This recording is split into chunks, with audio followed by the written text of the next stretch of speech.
నమస్కారం, సుఖీభవకు స్వాగతం. ఈ రోజు సుఖీభవలో బైపాస్ సర్జరీకి ప్రత్యామ్నాయం సిటిఓ యాంజియోప్లాస్టీ. ఒక్క ఔషధంతో కోవిడ్కు చికిత్స.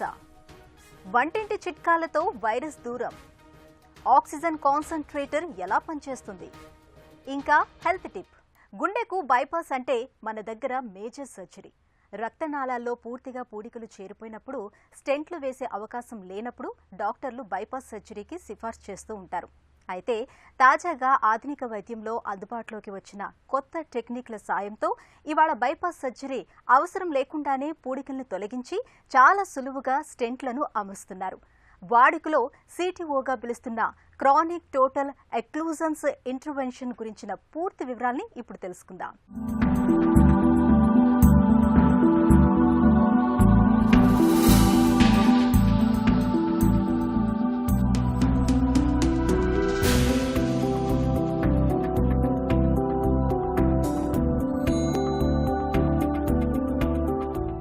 సాధారణంగా రక్తనాళాల్లో పూడికలను తొలగించడం కోసం యాంజియోగ్రామ్ చేసి స్టెంట్స్ వేస్తారనే విషయం అందరికీ తెలిసిందే.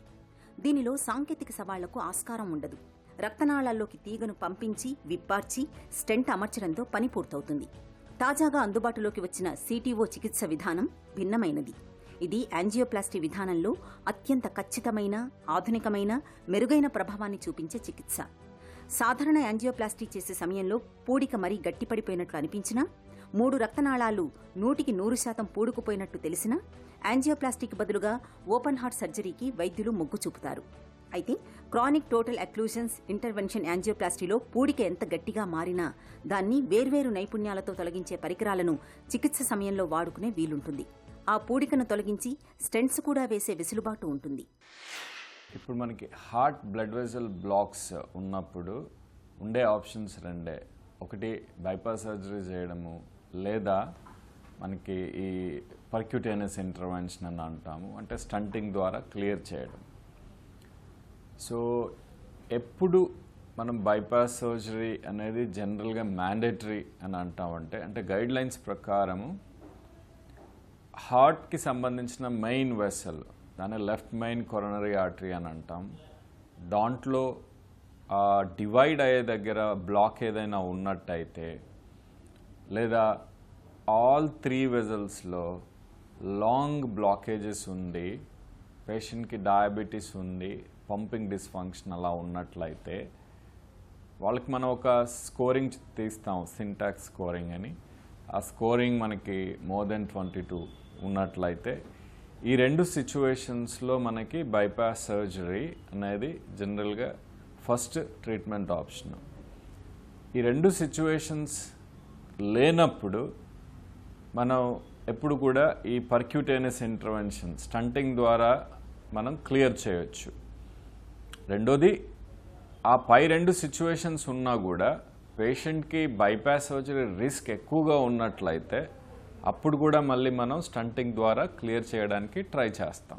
సో జనరల్గా ఏం రికమెండ్ చేస్తామంటే, ఇట్లాంటి సర్జరీస్ చేసే డాక్టర్ వాళ్ళకి minimum more than 80% success rate ఉంటేనే వీటిని అటెంప్ట్ చేయాలి. ప్లస్ సెంటర్ కూడా, ఆ సెంటర్లో దానికి సంబంధించిన అన్ని ఎక్విప్మెంట్, బ్యాకప్ ఎక్విప్మెంట్ అవైలబిలిటీ కూడా ఖచ్చితంగా ఉండాలి. సో అలాంటి సిచ్యువేషన్లోనే ఈ లాంగ్ స్టాండింగ్ బ్లాకేజెస్ని మనము ఈ స్టంటింగ్ ద్వారా క్లియర్ చేయవచ్చు. గుండెకు రక్తాన్ని మోసుకెళ్లే రక్తనాళాల్లో 100% పూడిక ఏర్పడినప్పుడు సాధారణ యాంజియోప్లాస్టీలో తీగ ఆ పూడికను ఛేదించలేదు. ఇలాంటి పరిస్థితుల్లో పూడికను ఛేదించడానికి క్రానిక్ టోటల్ ఎక్లూజన్స్ ఇంటర్వెన్షన్ చికిత్సా విధానం ఉపయోగపడుతుంది. ఈ విధానంలో యాంటీగ్రేడ్, రిట్రోగ్రేడ్ అనే 2 టెక్నిక్లను ఉపయోగిస్తారు. పూడిక ఉన్న రక్తనాళాలకు పక్కగా పుట్టుకొచ్చిన క్యాపిల్లరీస్ అనే సూక్ష్మ రక్తనాళాల ద్వారా యాంజియోప్లాస్టీ తీగను పంపించి పూడికను తొలగించవచ్చు. కొన్ని సందర్భాల్లో పూడిక మరీ దృఢంగా ఉన్నప్పుడు మెత్తని తీగ మొనను సూదిగా దృఢంగా మార్చి పూడికను ఛేదించవలసి ఉంటుంది. అప్పటికీ పూడిక తొలగకపోతే ఆ పూడిక లోపలి నుంచి కాకుండా క్రాస్ బౌస్, స్టింగ్రే అనే పరికరాలతో రక్తనాళం గోడల లోపల నుంచి పూడిక అవతలి వైపుకు చేరుకుని దాన్ని ఛేదించవలసి ఉంటుంది. ఇలా antegrade wire escalation, antegrade dissection re entry అనే భిన్న పద్ధతులతో పూడికలను తొలగిస్తారు. రిట్రోగ్రేడ్ విధానంలో తీగ ద్వారా పూడిక ముందు నుంచి కాకుండా వెనుకకు చేరుకొని ఛేదించడం జరుగుతుంది. కొన్ని సందర్భాలలో 2 విధానాలు కలిపి ఉపయోగించవలసి రావచ్చు. ఈ సిటిఓ అక్లూజన్స్ ఉన్నప్పుడు రైట్, సో మనం వీటిని బైపాస్ సర్జరీ లేకుండా కూడా క్లియర్ చేయవచ్చు. సో ఆ స్పెసిఫిక్ డాక్టర్ సెంటర్స్లో ఇది ఖచ్చితంగా బైపాస్ సర్జరీ లేకుండా చేయొచ్చు.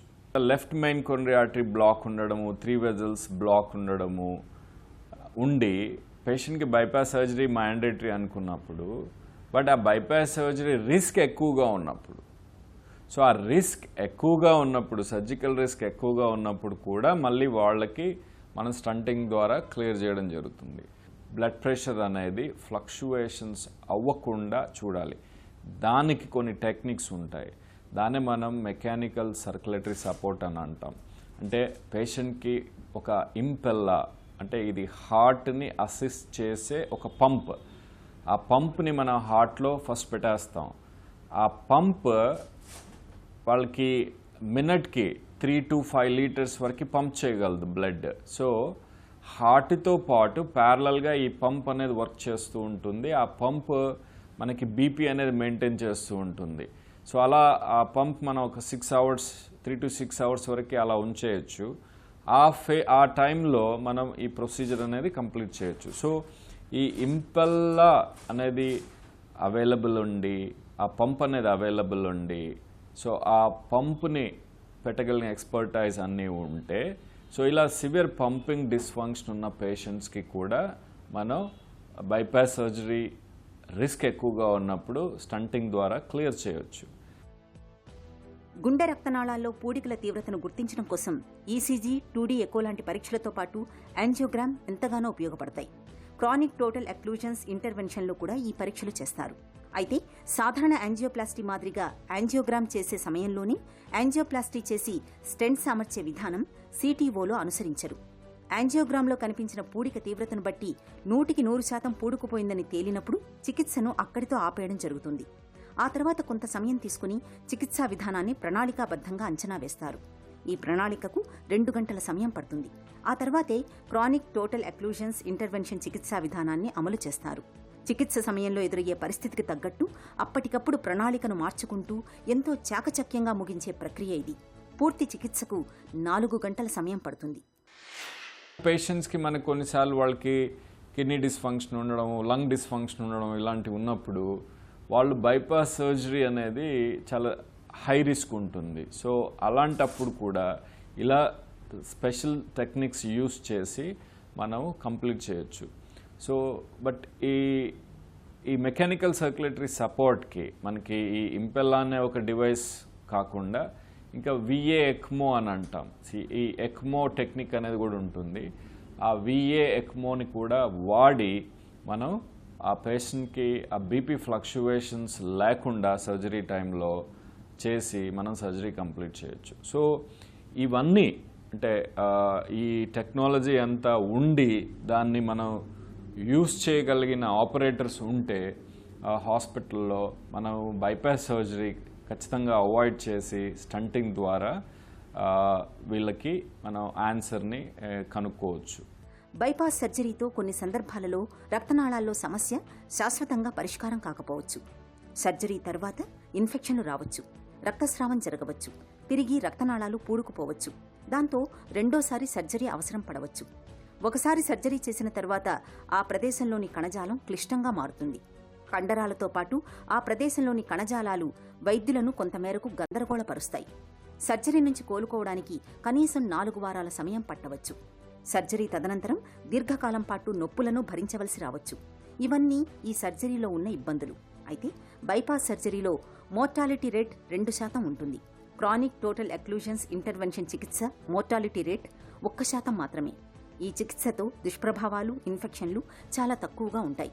అలాగే పేషెంట్ కూడా చాలా తక్కువ సమయంలో వేగంగా కోలుకుంటారు. బైపాస్ సర్జరీకి ప్రత్యామ్నాయంగా మన ముందుకొచ్చిన సిటిఓ యాంజియోప్లాస్టీ నిజంగా హృద్రోగులకు ఒక వరం లాంటిదేనని చెప్పొచ్చు.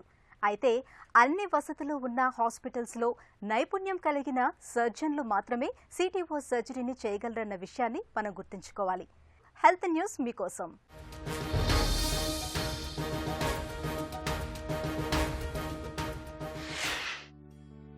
ఒక్క ఔషధంతో కోవిడ్ను అడ్డుకునే దిశగా ఆస్ట్రేలియా, అమెరికా శాస్త్రవేత్తల బృందం పురోగతి సాధించినట్లు తెలుస్తోంది.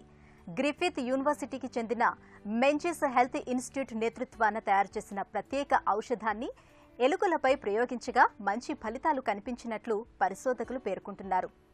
జీవ కణాల్లోకి ప్రవేశించిన వైరస్ అభివృద్ధి చెంది సంతతిని పెంచుకోకుండా ఈ మందు అడ్డుకుంటుంది. ఎలుకలపై పరీక్షలు నిర్వహించగా వైరస్ పార్టికల్స్ 99.9% మేర క్షీణించాయి. మనుషుల్లోనూ ఇదే ఫలితం వచ్చే అవకాశం ఉందని శాస్త్రవేత్తలు విశ్వాసం వ్యక్తం చేస్తున్నారు. కరోనా బాధితులకు 5 రోజుల పాటు నిత్యం ఇంజెక్షన్ రూపంలో ఈ మందును ఇవ్వడం ద్వారా కోవిడ్కు అడ్డుకట్ట వేయొచ్చని పరిశోధకులు అంటున్నారు. మనుషులపై ప్రయోగ పరీక్షలు పూర్తి కావటానికి మరికొంత సమయం పడుతుంది. వైరస్లోని చాలా భాగాల్లో కరోనాకు సంబంధించిన సమాచారమే ఉంటుంది. దాని ఆర్ఎన్ఏ, డిఎన్ఏ రహస్యాలను ఈ పార్టికల్స్ మనిషిలోని జీవ కణాలకు బదిలీ చేసి వాటిని కూడా వైరస్గా మార్చేందుకు తోడ్పడతాయి. తాజాగా అమెరికా, ఆస్ట్రేలియా పరిశోధకులు రూపొందించిన ఔషధం ఈ వైరస్ భాగాలపై దాడి చేసి షార్ట్, స్మాల్ ఇంటర్ఫెరింగ్ ఆర్ఎన్ఏ సమాచారాన్ని బదిలీ చేయకుండా వాటిని అడ్డుకుంటుందట. తద్వారా వైరస్ సంతతి పెరగదని నిపుణులు చెబుతున్నారు. ఎలాంటి రకం కరోనా వైరస్కు అయినా ఈ సాంకేతికత పనిచేస్తుంది కాబట్టి ఈ ఔషధం అన్ని రకాల కరోనా స్ట్రెయిన్ల నుంచి విముక్తి పొందటానికి సహాయపడుతుందని పరిశోధకులు వివరిస్తున్నారు. సెకండ్ వేవ్ ఉధృతిలో మన దగ్గర పాజిటివ్ కేసుల సంఖ్య బాగా పెరిగిపోతుంది. చాలా చోట్ల కుటుంబాలే పాజిటివ్గా తేలుతున్నారు. ఇంట్లో ఒకరికి పాజిటివ్ వస్తే మిగతా కుటుంబ సభ్యులు వైరస్ ప్రమాదాన్ని ఎదుర్కొంటున్నారు.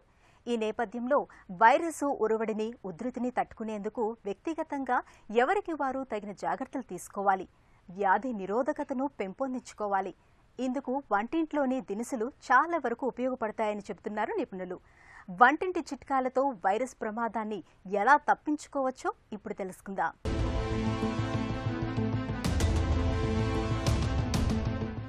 కరోనా కలకాలం నేపథ్యంలో ఇవాళ మనలో చాలా మంది వ్యాధి నిరోధకతను పెంచుకోవటానికి చాలా ప్రయత్నాలు చేస్తున్నారు. విటమిన్ సి, విటమిన్ డి3, జింకు తదితర మాత్రలు వాడుతున్నారు. అయితే వీటికి బదులుగా వంటింట్లో దొరికే పదార్థాలతో పాటు పౌష్టికాహారం తీసుకోవటం ద్వారా మన ఒంట్లో వ్యాధి నిరోధక శక్తిని చక్కగా పెంపొందించుకోవచ్చు. ముందుగా ఉదయం లేవగానే నీళ్లలో తులసి, మిరియాలు, దాల్చిన చెక్క, అల్లం, బెల్లం, పసుపు కలిపి వేడి చేసుకుని వడపోసుకోవాలి. తేనీటికి బదులు నిత్యం 1 కప్పు దీనిని తీసుకుంటే గొంతులో గరగర, దగ్గు, జలుబు నుంచి ఉపశమనం దొరుకుతుంది. అనంతరం 30 నిమిషాల పాటు వ్యాయామం చేయాలి. ఈ సమయంలో సూర్యకాంతి శరీరానికి తగిలేలా చూసుకోవాలి. వేగంగా నడవటం, యోగా వంటివి చేయవచ్చు. అల్పాహారం ఉదయం 8 గంటలలోపు పూర్తి చేయాలి. మినప లేదా రాగి పిండితో చేసిన ఇడ్లీలు తీసుకోవచ్చు. అందులో క్యారెట్, ఆకుకూరలు తురిమి వేసుకోవటం మేలు. మొలకలు తీసుకోవటం ద్వారా సి, ఈ, బి కాంప్లెక్స్ విటమిన్లు అందుతాయి. ఉదయం 10:30 గంటల సమయంలో ప్రస్తుత సీజన్లో దొరికేటువంటి జామ, బత్తాయి, దానిమ్మ, బొప్పాయి, నేరేడు పండ్లను తీసుకోవాలి. మధ్యాహ్న భోజనంలో రెగ్యులర్ పదార్థాలతో పాటు ఏదైనా ఆకుకూరతో కలిపి వండిన పప్పు, బీరకాయ, పొట్లకాయ, సొరకాయ, ముల్లంగి, క్యాలీఫ్లవర్, క్యాబేజీ తదితర కూరలు తీసుకోవాలి. వీటిలో యాంటీ ఆక్సిడెంట్లు ఉంటాయి. వైరల్, బ్యాక్టీరియల్ ఇన్ఫెక్షన్ల నుంచి కాపాడుతాయి. తగినన్ని ప్రోటీన్ల కోసం చేపలు, చికెన్ తీసుకోవాలి. శాకాహారులు శనగలు, బొబ్బర్లు, సోయాబీన్స్ తీసుకోవాలి. సాయంత్రం ఎండు ఫలాలు తీసుకోవాలి. బొబ్బర్లు, అలసందలు, శనగలు, పుచ్చకాయ, గుమ్మడికాయ గింజలు తీసుకుంటే జింక్, సెలీనియం, ఐరన్ పుష్కలంగా అందుతాయి. వీటితో పాటు కాయగూరలు ఉడకబెట్టి దానిలో కాస్త మిరియాల పొడి వేసి సూప్ కింద తీసుకోవటం మంచిది. రాత్రి 7:30-8 గంటల లోపు భోజనం పూర్తి చేయాలి. జొన్న, గోధుమ రొట్టెలు పరిమితంగా తీసుకోవాలి. నిద్రించే ముందు కప్పు పాలల్లో చిటికెడు పసుపు వేసి తీసుకుంటే ఊపిరితిత్తులకు మేలు జరుగుతుంది. మన వంటింట్లోని అల్లం, మిరియాలు, దాల్చిన చెక్క, పసుపు తదితర దినుసులన్నీ మన ఒంట్లో వ్యాధి నిరోధకతకు ఊతమిచ్చేవే. వీటి సాయంతో తయారు చేసుకున్న కషాయాలను ఈ కరోనా వేళ నిత్యం తీసుకోవటం ఎంతో మేలు. దేశంలో కరోనా మహమ్మారి మరోసారి కల్లోలం సృష్టిస్తోంది. మునుపటి కంటే తీవ్రంగా విరుచుకుపడుతోంది. ప్రస్తుతం ఉన్న పరిస్థితుల్లో కోవిడ్ రోగులకు ప్రాణవాయువు అత్యవసరంగా మారింది. కానీ చాలా ప్రాంతాల్లో ఆక్సిజన్ సిలిండర్లు సరిపడా అందుబాటులో లేక అనేక మంది రోగులు అవస్థలు పడుతున్నారు. చాలీచాలని సిలిండర్లతో ఆసుపత్రులు కూడా ఏమీ చేయలేని పరిస్థితులు నెలకొన్నాయి. ఇలాంటి సమయంలో ఆక్సిజన్ కాన్సంట్రేటర్లు వరంగా మారుతున్నాయి. ఇంతకీ ఏంటి కాన్సంట్రేటర్లు, ఎలా పనిచేస్తాయి? కోవిడ్ వేళ బాధితులకు చెంతనే ప్రాణవాయువును అందించే ఆక్సిజన్ కాన్సంట్రేటర్ల గురించి డాక్టర్ని అడిగి ఇప్పుడు తెలుసుకుందాం.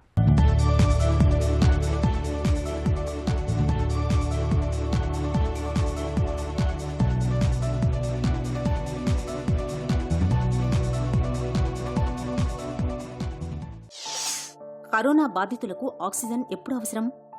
ఆక్సిజన్ కోవిడ్-19లో రక్తంలో తగ్గిపోతూ ఉంటుంది.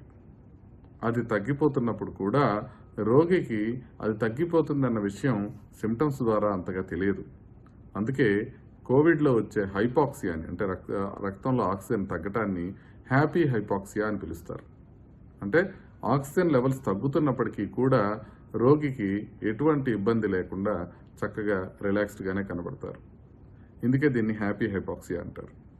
అయితే ఈ హైపాక్సియా వచ్చిందని తెలుసుకోకపోతే ప్రాణానికే ప్రమాదం కాబట్టి ఈ హైపాక్సియాని గుర్తించి ట్రీట్మెంట్ తీసుకోవాల్సిన అవసరం ఉంది. దీన్ని గుర్తించడం కోసమే పల్స్ ఆక్సిమీటర్ అనే సాధనం ఉంటుంది. ఈ పల్స్ ఆక్సిమీటర్లో ఆక్సిజన్ శాచురేషన్ సహజంగా అందరికీ 95 కన్నా ఎక్కువగా ఉంటుంది.